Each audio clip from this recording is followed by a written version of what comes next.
What's the common types of losses that you normally deal with, and then how do you assist in that process? Past that, I'm actually still dealing with some Hurricane Ian claims and individuals that have lost their houses.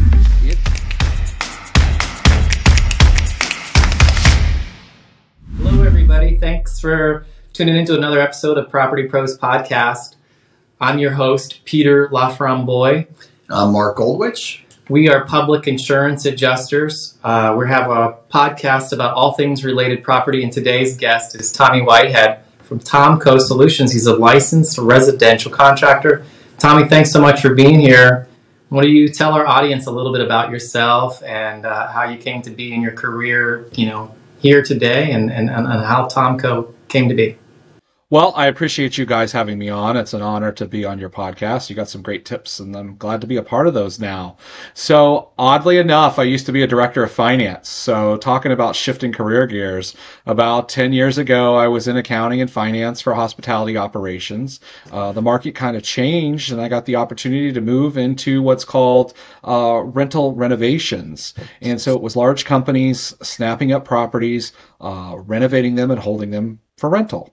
And so I got the opportunity to work as a project manager, and over the years I stepped out of that industry but stayed in construction, obtained my own license and became a contractor and started working for those types of companies and direct for homeowners, for insurance restoration, for kitchens and baths, for doors and windows, for all kinds of residential construction projects. Very cool. I guess since you touched on it, and you mentioned losses, sometimes you're dealing with insurance claims. Is there some simple advice you want to give to homeowners out there that are going through, real rough time with whether a pipe leak or some of the variety of things you deal with? So contacting professionals right away helps. Your insurance company, it's got their own agenda, and hopefully they're trying to take care of you. But having a licensed adjuster, having licensed contractors assist you through that process is instrumental. When something happens, when you have destruction to your house, you're in a vulnerable place.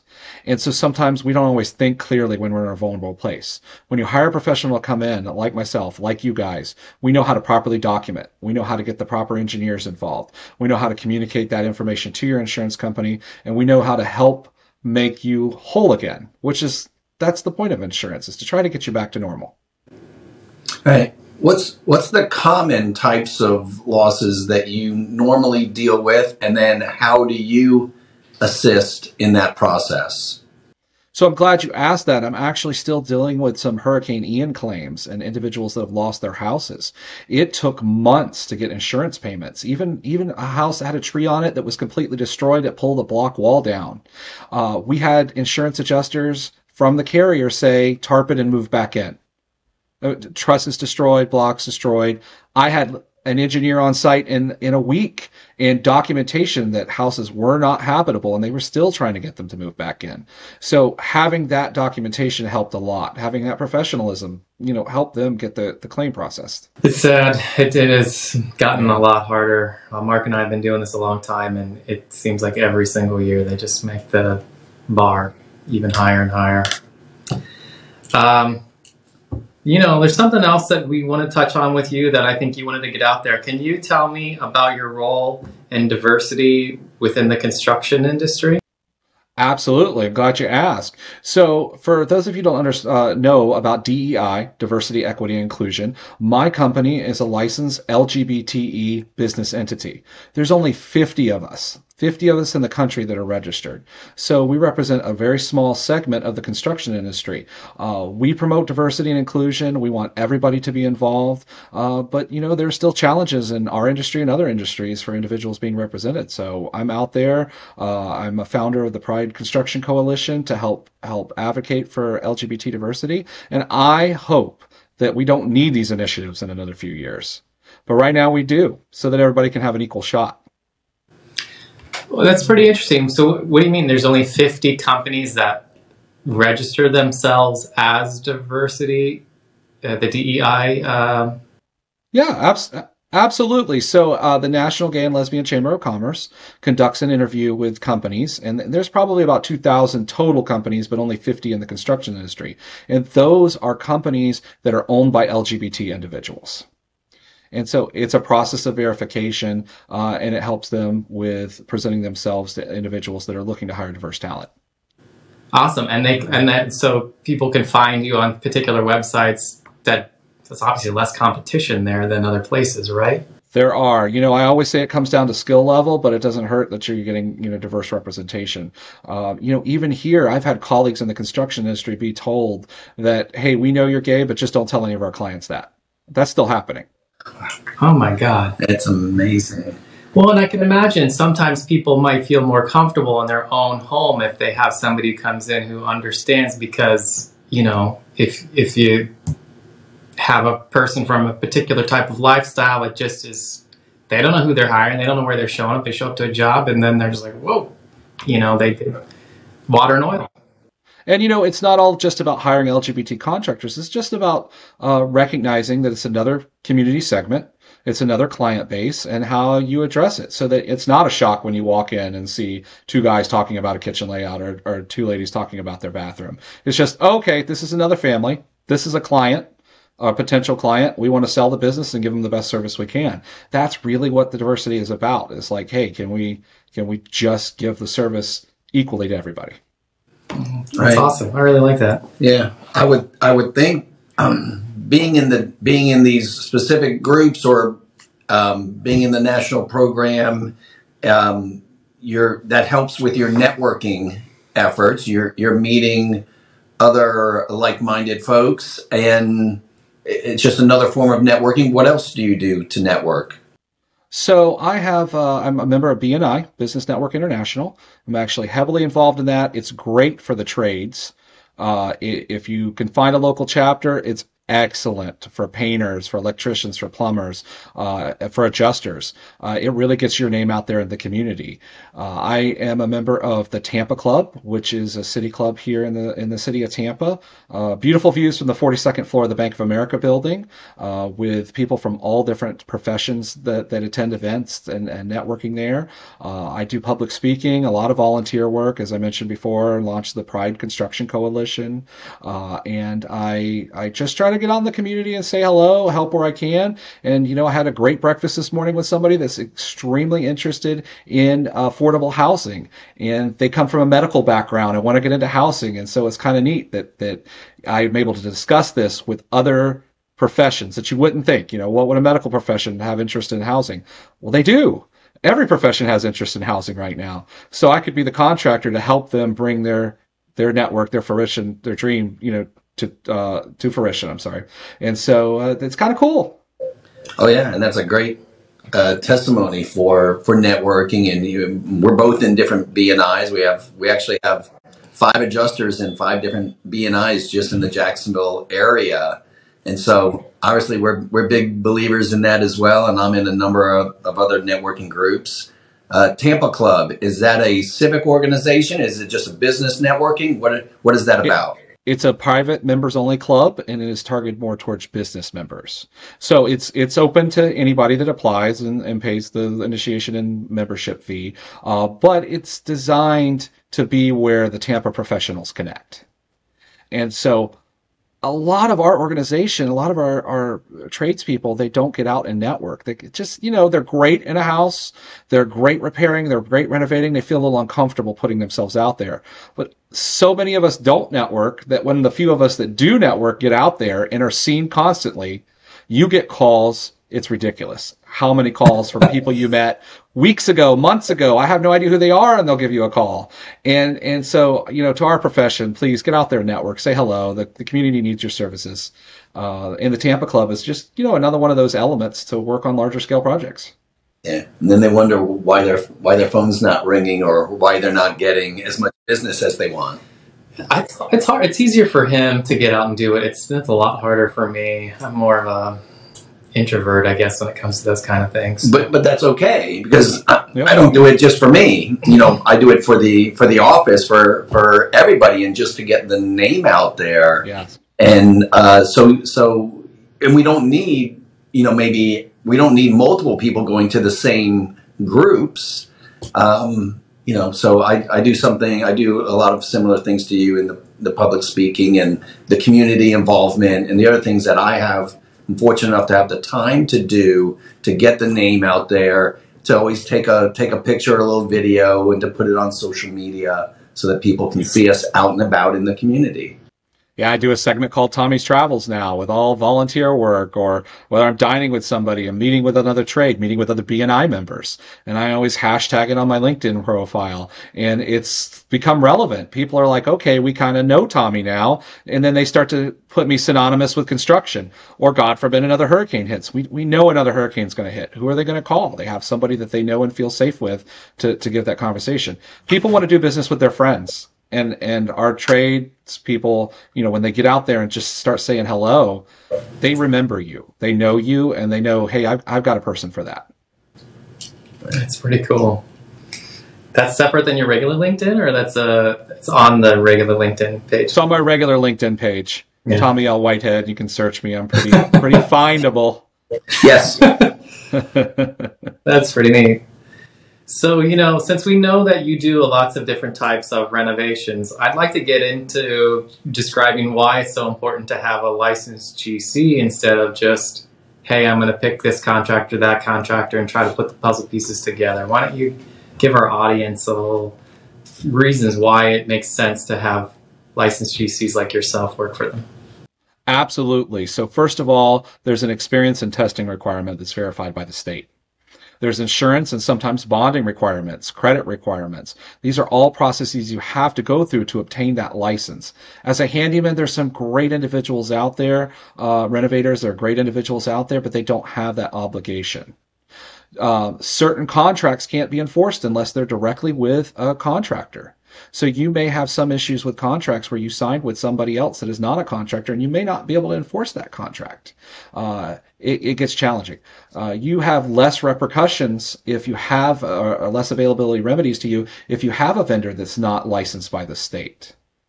It's buyer beware. You've got to be careful who you're dealing with. Contractors aren't the cheapest, but there's a level of insurance and expertise. And if we're not performing, we have a threat to our license. You could report us. If another individual is not performing, yeah, you can report them, but what are the consequences for them? That there aren't any. And that's just the sad truth. So people come out, pay large deposits, and then these individuals disappear. You can find me. The state can find me. Joe Handyman, they cannot. So, protect yourself. It's usually one of your largest investments, and why wouldn't you take extra time to verify who's working in your home?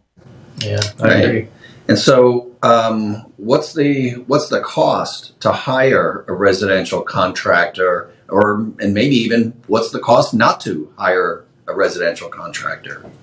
So contractors charge based on usually time and materials. And so each project varies. So if we're stepping into a bath project, I like to say if you want a really good bath project, budget at least $15,000.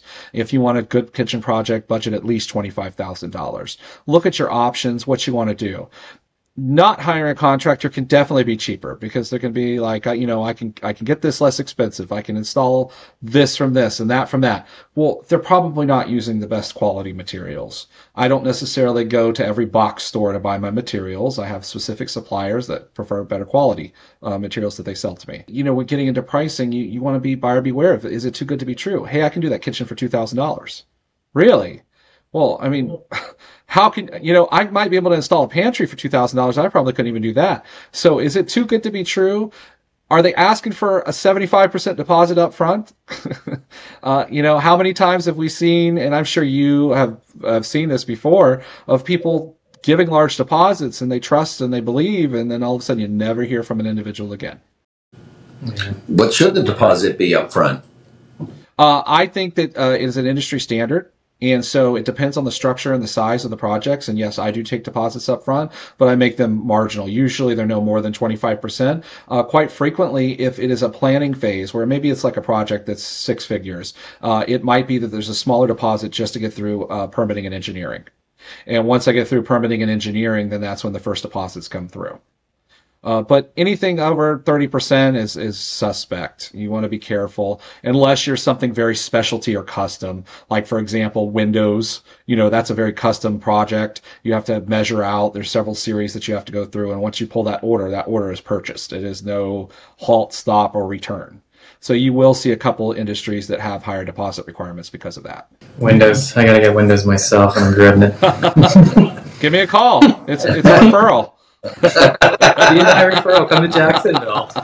Yeah, we should have done this a month ago.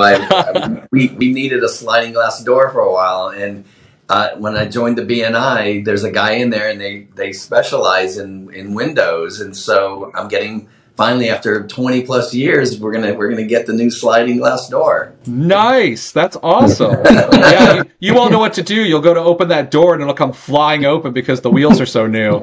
Exactly. That's the problem. There was it's really just in the track. There was a divot in the track when we bought the house, and it's really hard to open the door, and kids cannot open it or close it, and it's a real pain, but. We tried to get this done years ago, and every time we had a door ordered, it was broken when it came in the box. And we sent it back 3 times, and we said, that's it. We threw our hands up, and we were so frustrated. It's been another 10 plus years living with that stupid door. Well, hopefully you got an impact door, so you don't have to throw that the shutters nightmare's up. gone now. It's right? Okay. We'll see. It hasn't been installed yet. I'm still freaking out. I realized as my company's expanding, as I realized that I am not a sales guy. I can always close a deal, but I'm not a sales guy. I'm a marketer.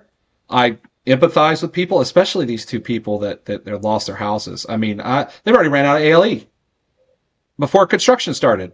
I mean, my heart is bleeding. I take their calls at 6, 7, 8 o'clock at night because they're the only 2 clients I'll do that for, because I know they're violated. It's like they were raped. It is horrible. So I have an emotional stake in it now when I deal with these things.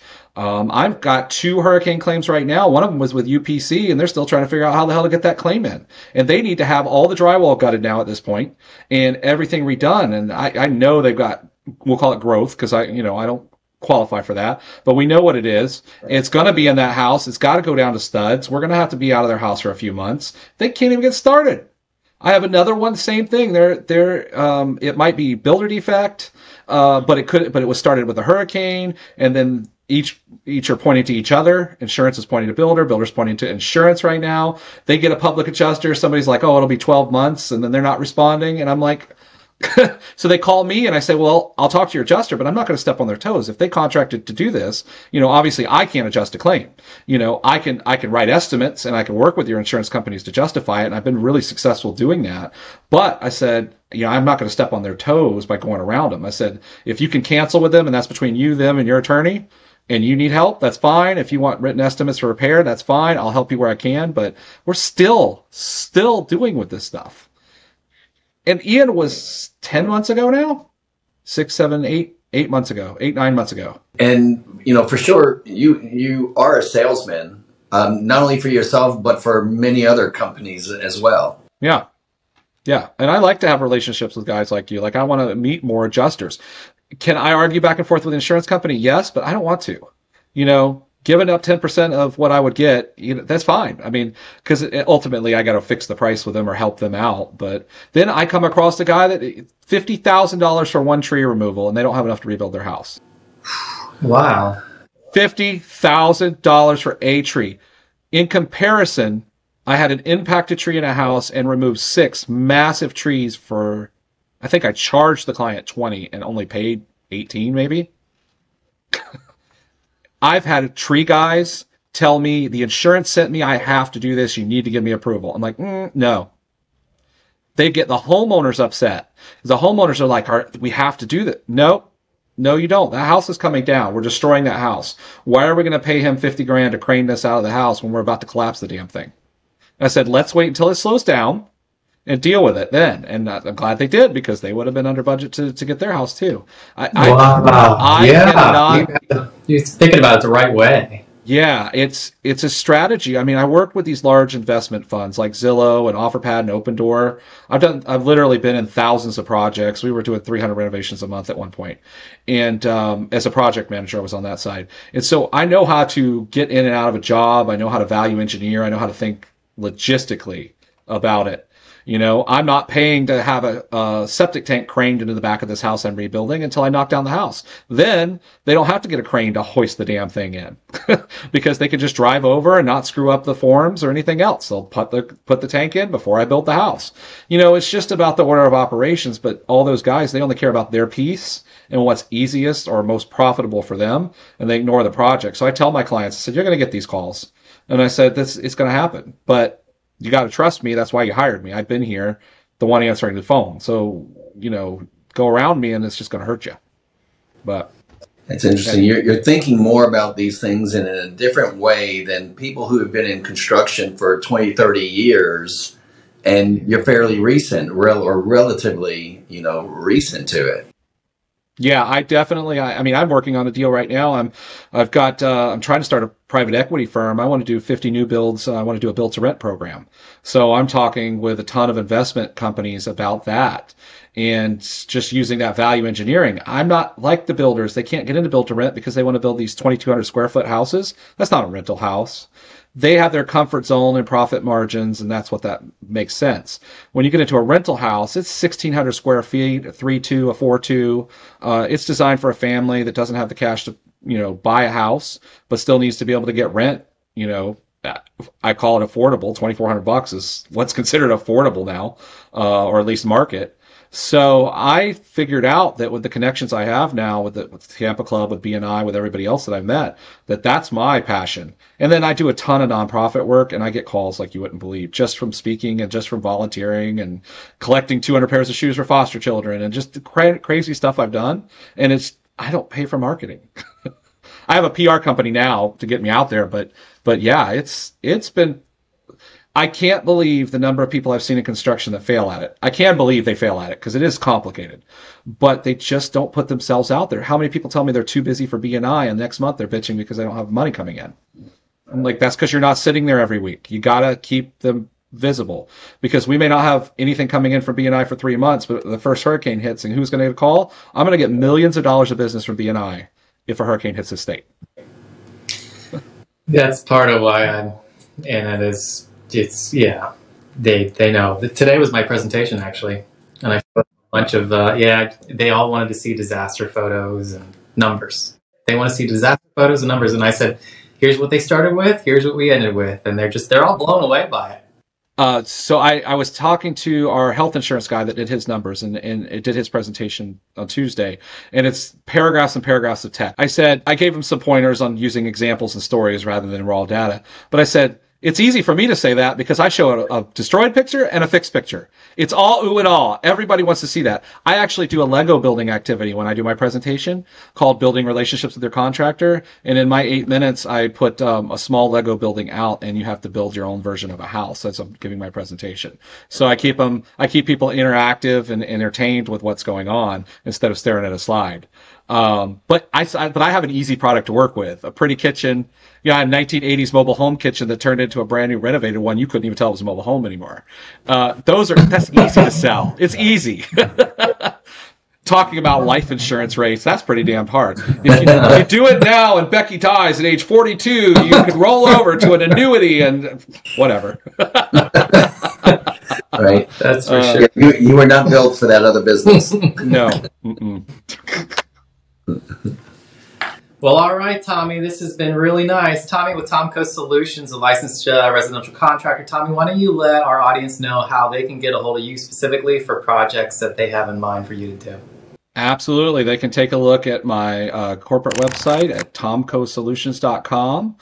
They can find my LinkedIn profile and connection and contact details at Tommy L. Whitehead or TommyWhitehead.com. You know, I really try to make it easy for you to get in touch with me. Yeah, and look for Tommy Travels, right? Tommy's Travels is so much fun. I've done some cool philanthropic efforts, donations, charities, business networking, hashtag Tommy's Travels. I always post it on LinkedIn. It's quite the little journey you get to see. All right. Well, thanks again, Tommy. Thanks to everybody who listened to this episode. If you yourself or you know anybody that might be good as a guest on Property Pros Podcast, please reach out to us. You can find us anywhere podcasts are loaded, Spotify, Google Podcast. We have a YouTube page and a Facebook page for Property Pros Podcast. Thanks again, Tommy. Thanks for everybody for listening.